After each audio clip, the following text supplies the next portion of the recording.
sustainability reporting, as well as sustainability strategies that, again, meet their investor expectations as well as the broader trends in the space. And when we think about what's evolving in the ESG and sustainability space, one thing that has really become really prevalent, very much top of mind, of course, is ESG regulation. So that's what we're going to be focusing on a lot here today. Just to go through what it is we'll be covering, we really want to start out by laying a foundation of making sure we define what ESG is. Of course, we all know the term, we hear it quite often, but ensuring that we're all aligned in terms of what this really means before we dive in is really important for setting the foundation for that conversation. We'll then take a look at what the landscape of ESG reporting looks like across the globe from a voluntary standpoint, as well as a regulatory standpoint, specifically in the US and the EU. And finally, we'll provide some tips in terms of what the best way that corporates can really ensure that you're well prepared for these evolving regulatory requirements.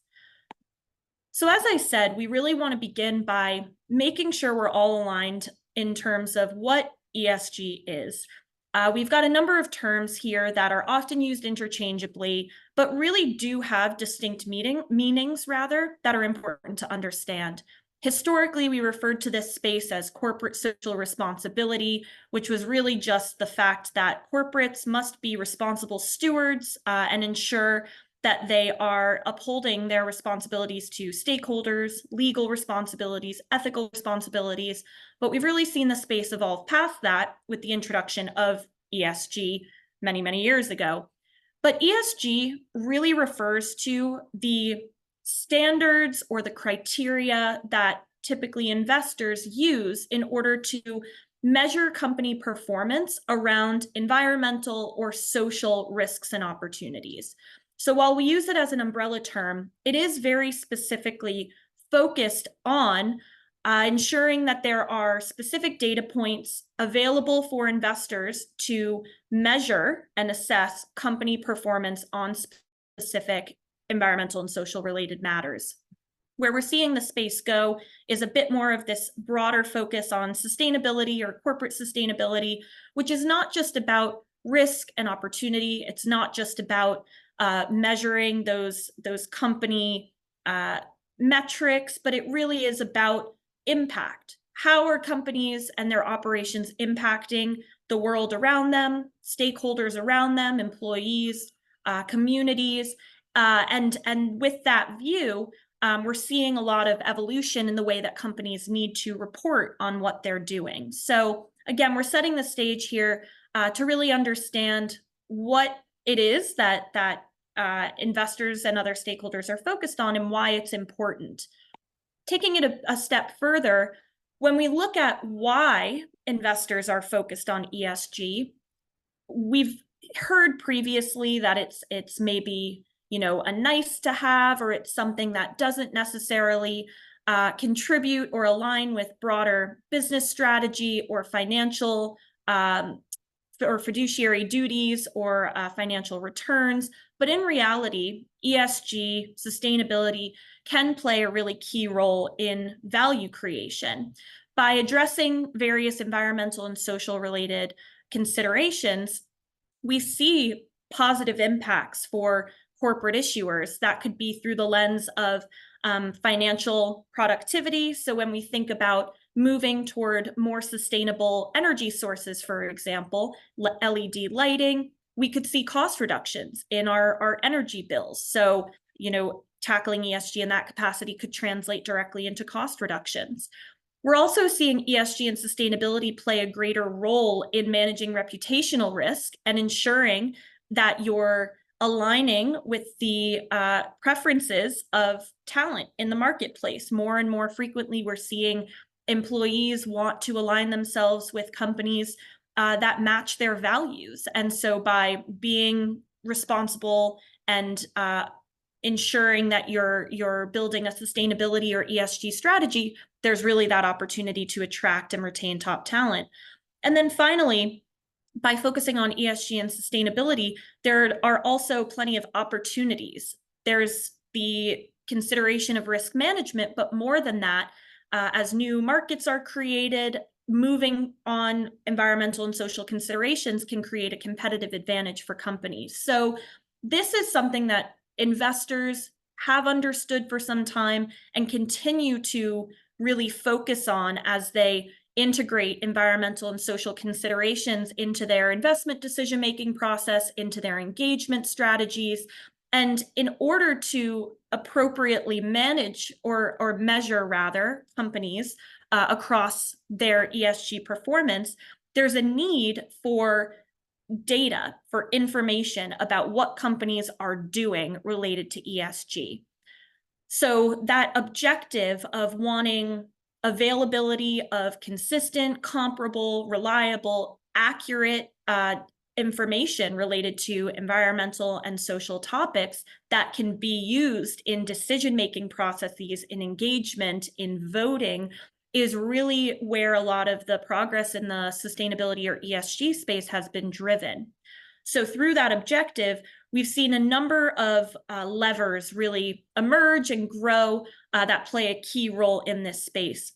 The first two here we'll dive into a bit more. The third we're not going to touch on too much, but historically we've seen a huge push for disclosure through these voluntary disclosure standards that establish globally accepted principles through which companies can report in line with, that provide investors with that consistent information that they can then compare across companies in their portfolios.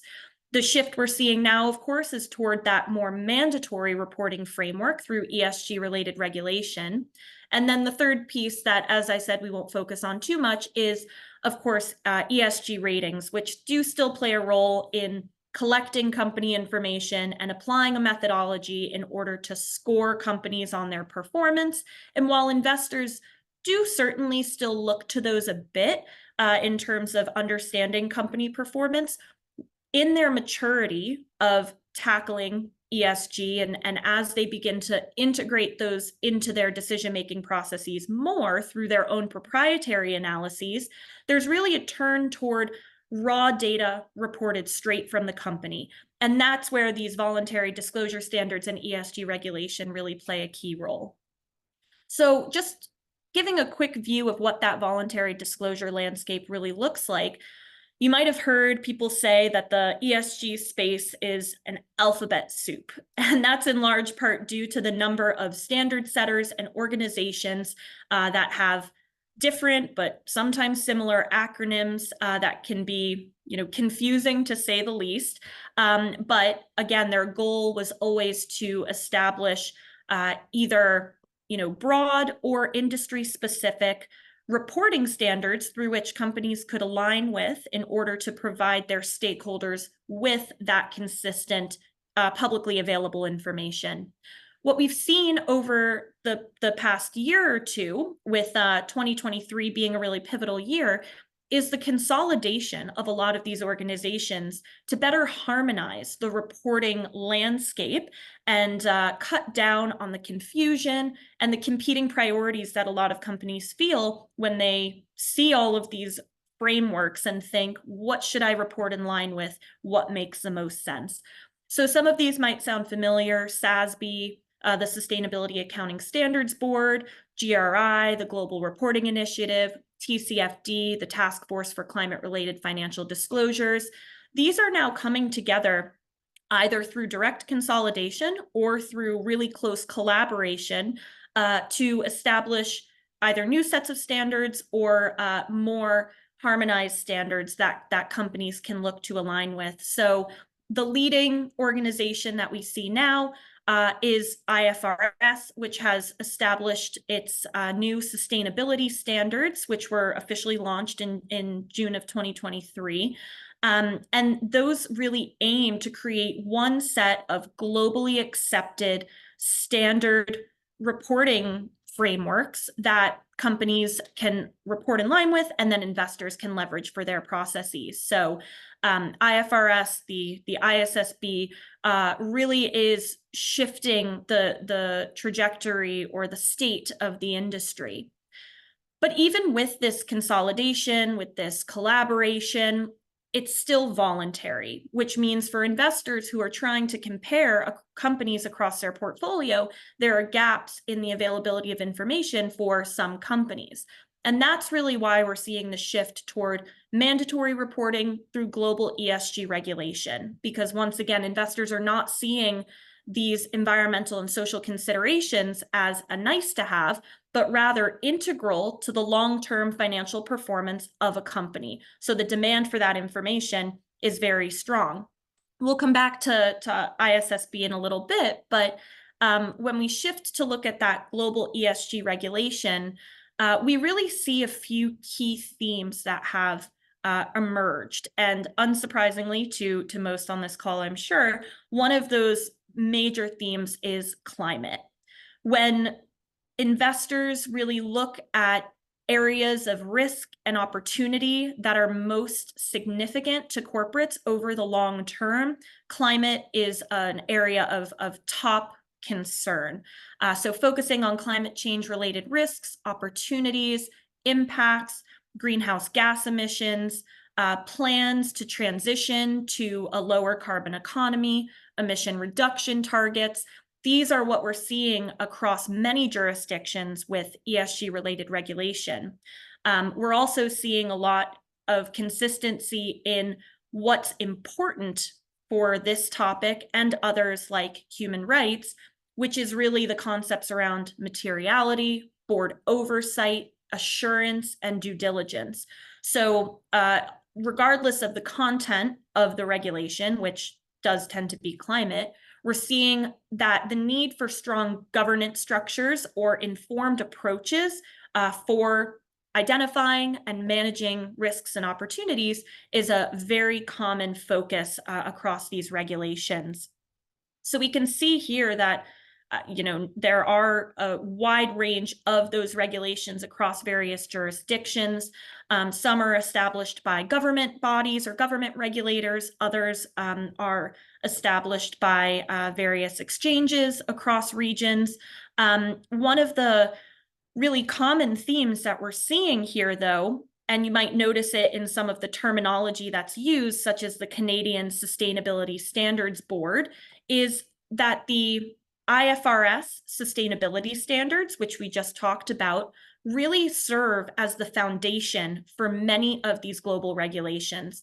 So what that means is, even though there are kind of different expectations or slightly different requirements being established across regions, there's still that goal to ensure consistency and alignment by underpinning them with the IFRS sustainability standards so that we're not taking 2 steps forward and 1 step back by consolidating standards, but then setting completely different regulation across various jurisdictions. So that theme of harmonizing and of standardizing globally really does hold true. So for the sake of today's conversation, we're really going to focus in on that US and EU perspective of the global regulatory landscape. And so I'll turn it over to Sarah, who's going to go into a bit more depth for the US landscape rather. Thanks, Emmanuel. So the SEC climate-related disclosure rule has been a long time coming, to say the least. Emmanuel alluded to this earlier, but investors are increasingly focused on understanding climate risks and the impact that they have on long-term financial performance. And so that has led to that pressure on companies to disclose credible and transparent information. And that is ultimately what led to the introduction of this rule here. So the rule is made up of 2 regulations. Regulation SK is focused more on the qualitative disclosures, which involves material climate risks, impacts on operations and strategy, management strategies, and performance metrics. And then Regulation SX is focused solely on climate-related financial impacts. You'll see, for some more context at the bottom, there is a timeline that presents the history of the rule and then where it stands today. So in March of this year, the SEC approved the final rule with some key changes that I will be reviewing next. But the rule endured a long 2-year process because there were a number of comments received, both from supporters and those against the rule. And in April of this year, the SEC paused the rule because of multiple lawsuits filed against the commission, both from conservative states and also environmental groups.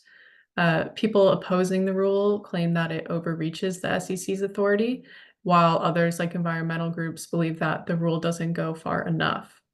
And today, as of August 8th, the rule is still paused as litigation continues. So there's a chance that it comes out of this process with some more changes. And therefore, companies should still prepare to comply with what the rule looks like now, because it's likely that the rule is going to survive in part. That's supported by a survey that Bloomberg Law completed, where they surveyed over 200 attorneys, and then more than half responded that they believe the rule will survive litigation in part. So there's some confirmation from some experts here that it's still coming. There are some significant differences between the final rule and the proposed rule. A few of the most notable changes include that Scope 3 is no longer required to be disclosed by any company type. So a lot of people are critiquing this part of the rule because for a lot of companies, Scope 3 emissions, which for those who don't know are the indirect emissions from the company's products and services in their value chain, they constitute the majority of their total emissions. And so excluding that information doesn't really give a full picture into what a company's impact would be. And there's also a change in the scope of requirements related to assurance, and that is going to affect or may affect investor confidence in the emissions data of smaller companies, considering now that it is only required of larger accelerated filers, and that could potentially influence investment decisions and valuations. And then lastly, there is a change in the compliance timeline. It's been delayed 2 years. So that actually is a good thing for most companies, they would say, because it provides additional time for preparation and alignment with all of these expectations that companies have to sift through. So Regulation SK within the final rule can be broken down into a few major themes. The themes across the top mirror the TCFD framework that Emmanuel cited earlier, and it also goes beyond that to include attestation. So companies have to disclose information under SK that is relevant to them. So if they don't have a certain process in place, say a transition plan or a climate scenario analysis, it's not required for them to establish one. It requires companies, though, to consider climate-related risks in their oversight, strategy, and risk management processes to inform decision-making, adapt to climate change, and mitigate its effects ultimately. And companies must provide transparent and credible Scope 1 and 2 emissions to demonstrate its environmental impact, set and track emissions targets, and then also obtain assurance of that data. And it also includes a safe harbor provision, since some of this information, like the transition plans and the targets and goals that are required to be disclosed, is forward-looking and includes some estimations. So that is a helpful way to reduce overall legal risk. So ultimately, the information to be disclosed under this regulation helps investors evaluate the credibility and the reliability of the data. It evaluates company exposure to risk, and then also the company's capacity to manage risk and ensure that long-term high performance. The other regulation under the SEC rules, Regulation SX, is actually a milestone for climate regulation. For the first time, companies have to disclose climate-related financial impacts, which is going to significantly enhance. The SX disclosures ultimately indicate how risks are impacting the business and how the company is responding. So it's very helpful to investors because, as you know, operational resilience determines long-term performance. The disclosure of expenditures, losses, and capitalized costs related to severe weather conditions, and natural conditions, carbon offsets, and renewable energy credits are included under this regulation. And it's really important to note that severe weather events and other natural conditions don't have to be related to climate change. So it's all based on how the company defines these terms, which leaves it a little more open-ended for them. And disclosure is actually not required in certain circumstances because to avoid overburdening companies with immaterial information that may not be useful for investors. So large accelerated filers are the first company type to have to comply with SX and SK disclosures. Filing, you'll see there in 2026 on the 2025 fiscal year. and compliance for other registrant types takes a phase-in approach. Again, these are the dates as of the final rules, but the rules are paused. So there's still some uncertainty as to what the dates will be. And as litigation goes on, it will likely delay these dates further. So would take this right now with a little bit of a grain of salt. Now, the other US major climate US regulation is the California Climate Disclosure Rules. This will support California's climate crisis management objectives, like reduction of GHG emissions and sustainable business practices. And these rules are going to impact both public and private entities. SB 253, it has a very broad applicability, compared to SB 261 because it has a much higher annual revenue threshold of 1 billion, and it covers emissions and assurance. And that's going to fill in the gap that the removal of the Scope 3 disclosure in the SEC rules has created. SB 261, companies that comply with SB 261 are much better prepared for similar requirements like the SEC's disclosure on climate-related financial risks, because that's exactly what needs to be disclosed here in this part. Like the SEC rule, there's also some opposition to the California rules, and that gives a insight into the perception of climate regulation in the US. In July, actually, not that long ago, the governor's administration proposed amendments to these rules, and the amendments have to do with delaying the reporting timeline and also changing the reporting structures. So negotiations are continuing this month, and there's an August 31st deadline to pass bills to the governor for signature. So they need to be done by the end of this month. And while enforcement is contested, the rule is not paused, unlike the SEC rules. So preparation is crucial here because the amendments do not change what needs to be reported, while the SEC is changing, and that disclosure requirement could change a little more there. So there are a few main themes within SB 253, most of which are similar to the SEC rules. So you can note that the emissions inventory has to be aligned with the GHG protocol, which is a global standard for measuring and managing emissions. And the emissions inventory is very common across the market landscape, and it's something that we recommend as a best practice to our clients. And it just ensures consistency and comparability in emissions reporting. It's also important to note that assurance has to be performed by independent third-party providers, and that will ensure credibility and reliability of the data for the investors who will be using that information. In the next few years, the State Board is also considering reevaluating establishing a reasonable assurance requirement for Scope 3, and that would demand a more rigorous verification process. So that's something to also keep in mind. But for now, reasonable assurance is only required of Scope 1 and 2. And you'll see there that reporting is going to begin in 2026, so it's coming up. And on the other hand, though, under SB 261, companies must disclose material climate-related financial risks, the measures taken to reduce and adapt to them. And this is an opportunity for a company to showcase the proactive management strategies that they have in place, or it pressures companies to be proactive about it if they're not already. Disclosure also has to align with TCFD, IFRS, or an equivalent sustainability framework, which is similar to the requirement of the SEC rule. And incorporating this framework into disclosure just standardizes reporting, which is one of the largest goals of ESG regulation.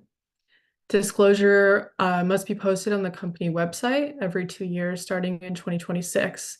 And that timeline just underscores the need for ongoing monitoring and reporting of climate risks, considering that every couple of years, a company will have to go out and identify what the material risks are, if any of them have changed, and it'll help investors have a snapshot into that change over time. So the tone around US climate regulation has involved some opposition, and the EU regulation that Emmanuelle is going to touch on next has been met with less of this backlash. So I'm going to hand it to her to discuss that in more detail. Yeah, so what we're seeing out of the EU is really pretty advanced compared to what we're seeing in the US in terms of, like Sarah said, the acceptance of the regulation, as well as the breadth of the regulation. So while a lot of what we focused on in the US is really explicitly focused on climate, what we're seeing in the EU is a broader focus on sustainability that includes other environmental related topics, as well as social and governance under that regulatory framework. So the most significant one, of course, is the EU Corporate Sustainability Reporting Directive, or CSRD. This piece of regulation replaced the prior NFRD, or Non-Financial Reporting Directive, by expanding the scope and the applicability and requiring more transparency and consistency in how companies are disclosing their sustainability related practices and risks and opportunities. So this directive was first introduced in 2021 and went into effect in 2023, with the first reporting year coming in 2025 for fiscal year 2024 that we're in now. So we're really coming up fast to the first entities that are going to be required to publish their CSRD aligned reports in 2025, mostly those that were in the EU already subject to the narrower scope of that NFRD regulation that existed previously. One of the most interesting pieces of the EU regulation is that while it is the EU CSRD, it's applicable beyond companies that are based in the EU or that are companies we would consider EU companies. So this is something that companies around the globe are going to have to keep an eye out for and may be expected to report in line with, depending on whether they meet certain eligibility criteria.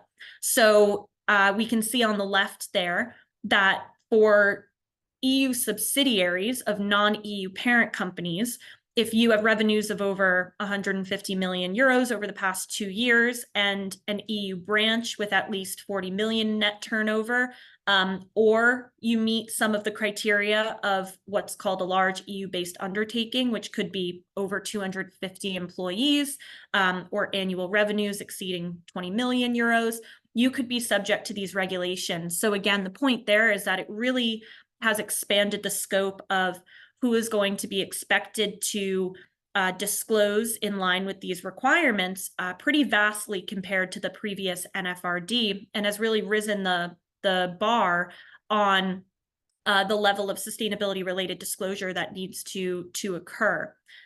The other piece to emphasize here is that the CSRD focuses on a wide range of ESG topics and specifically focuses on how those aspects impact the company, but also how that company impacts society and the environment.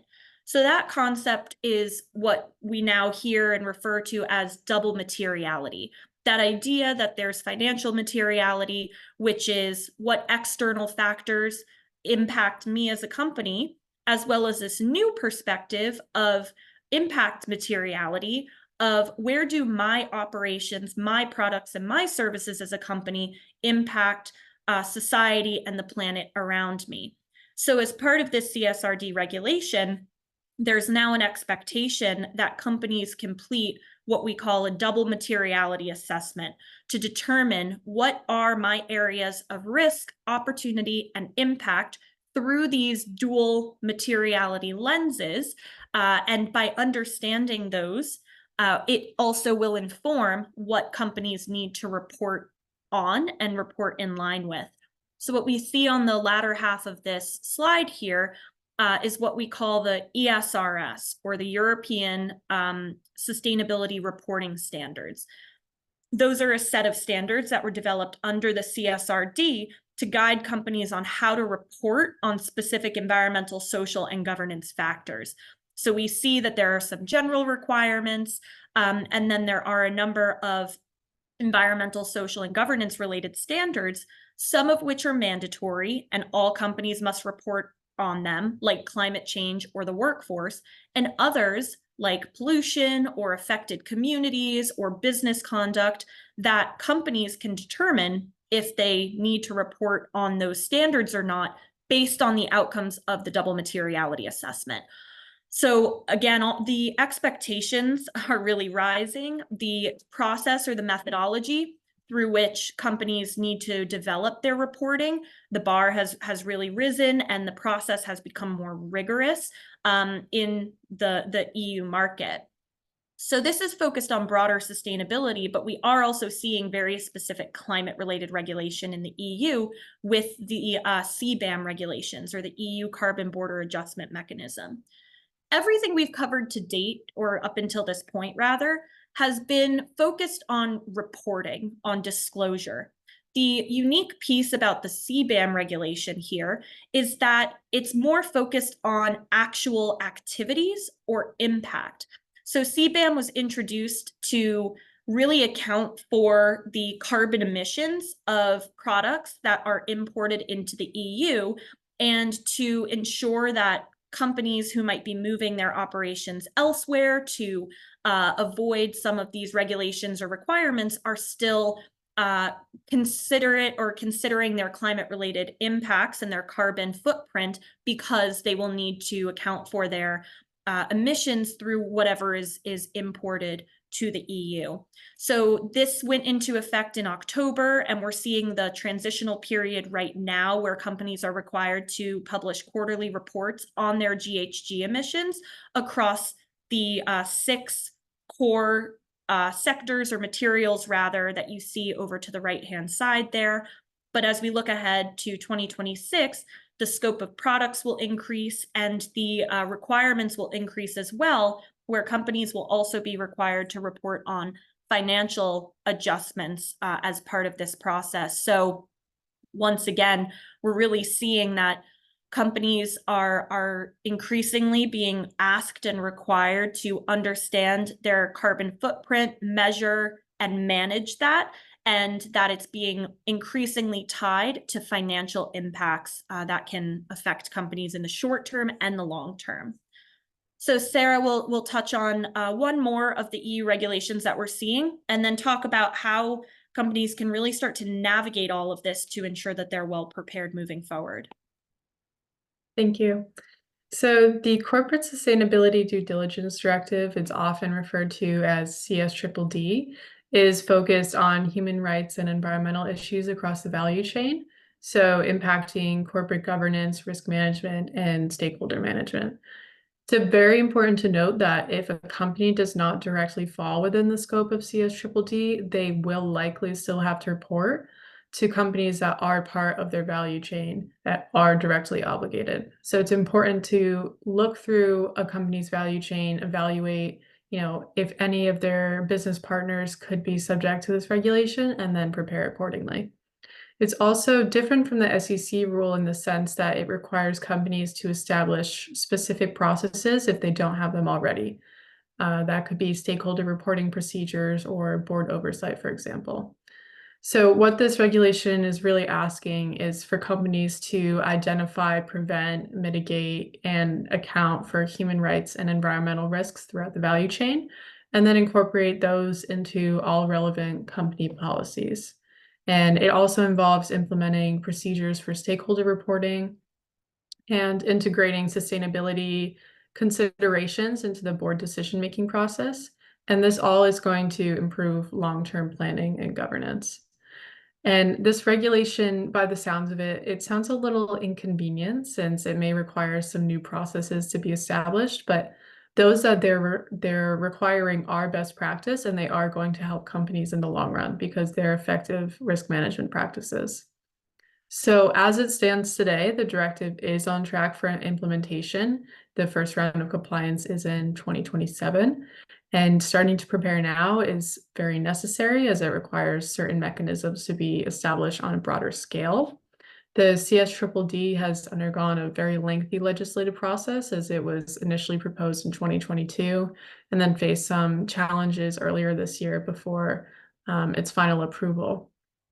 But you'll see at the bottom that the final directive has much higher turnover and employee thresholds, and now they're all uniform across company types.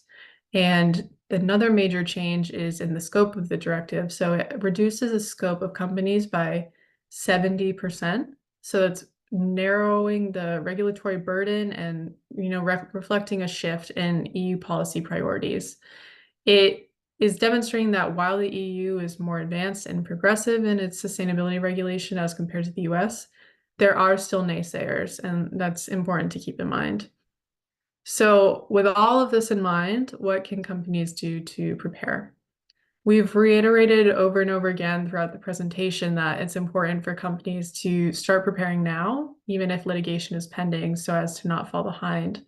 So first, considering which regulations will we be subject to directly or indirectly, in reference to that CSDDD requirement. Then assessing reporting ambition and what is material to your business, what topics are material for us to report on. Companies may opt to conduct an ESG materiality assessment, a climate scenario analysis, to just help determine specific exposure levels in addition to just those overall material risks and opportunities. And also, how detailed do we want our reporting to be? Do we want to only disclose what is required by these regulations, or do we want to go above and beyond and provide some more detail for our stakeholders?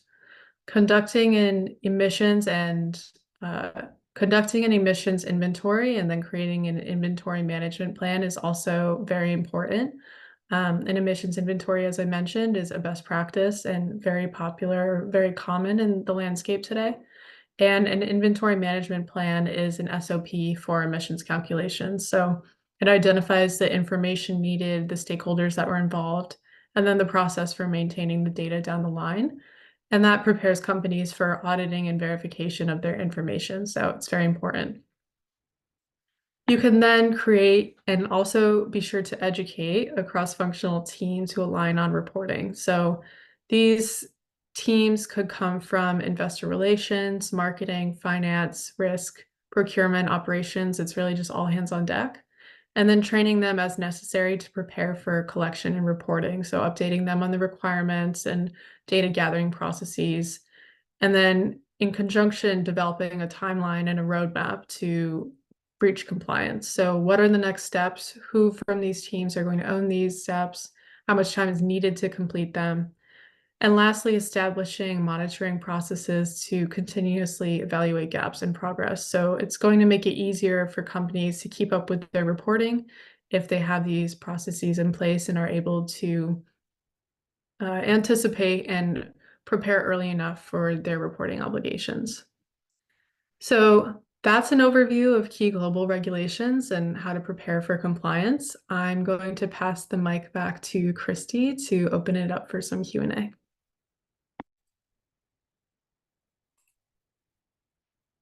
Hello, I am back. You guys did great. Thank you so much. We do have one question so far. It says, I have read about the anti-ESG items you've mentioned. Is it that thought to get more so as we move forward, perhaps even moving ESG in the opposite direction? Yeah, I think it's a really important question because we are hearing a lot of that anti-ESG rhetoric, and I think it is impacting the perspectives for a lot of companies in terms of how much should we be doing? How far should we be going to ensure that we're, not putting ourselves in a position where we're exposing ourselves to any reputational risk, but we're still meeting the requirements or the expectations of our stakeholders. What I would say is this landscape, the evolution of this landscape, and what we've talked about throughout this discussion about voluntary standards and ESG regulation shows that more than ever, it's here to stay. We can call it whatever we want. We can call it ESG. I think we are moving toward, as an industry, calling it sustainability. But at the end of the day, these risks, these opportunities around environmental and social and governance related topics are material. They can have material impacts on company performance and value creation. Investors understand that and they focus on that. And I think a lot of companies do see that as well. And so I don't think that the anti-ESG movement is going to stop any of the progress that's been happening, Instead, I think what we're going to see is a continued maturity or evolution of the space to be more specific with what we're talking about. So if I could just offer a quick example, if you look at BlackRock's voting guidelines from last year, while in the past they've used ESG, the term ESG in those voting guidelines, that term no longer appears anywhere in the voting guidelines. Instead, what we see is material sustainability related risks and opportunities. And what that really speaks to is the fact that what we're focused on hasn't changed, but the way that we're really referring to it and how we're zeroing in on why we're focusing on it is changing and is becoming stronger, more purposeful. And I think that's positive. So all in all, the anti-ESG movement, I think, has put the space under some necessary pressure and scrutiny to not use fluff words, umbrella terms, but be a little bit more intentional with what we're talking about and why we're talking about it. Hopefully that provides a little bit of clarity on that question. All righty, thank you for that. That is the only question that I had. So if there is anything else, if anybody wants to throw it in the chat or in the Q&A feature, we can take another minute for questions.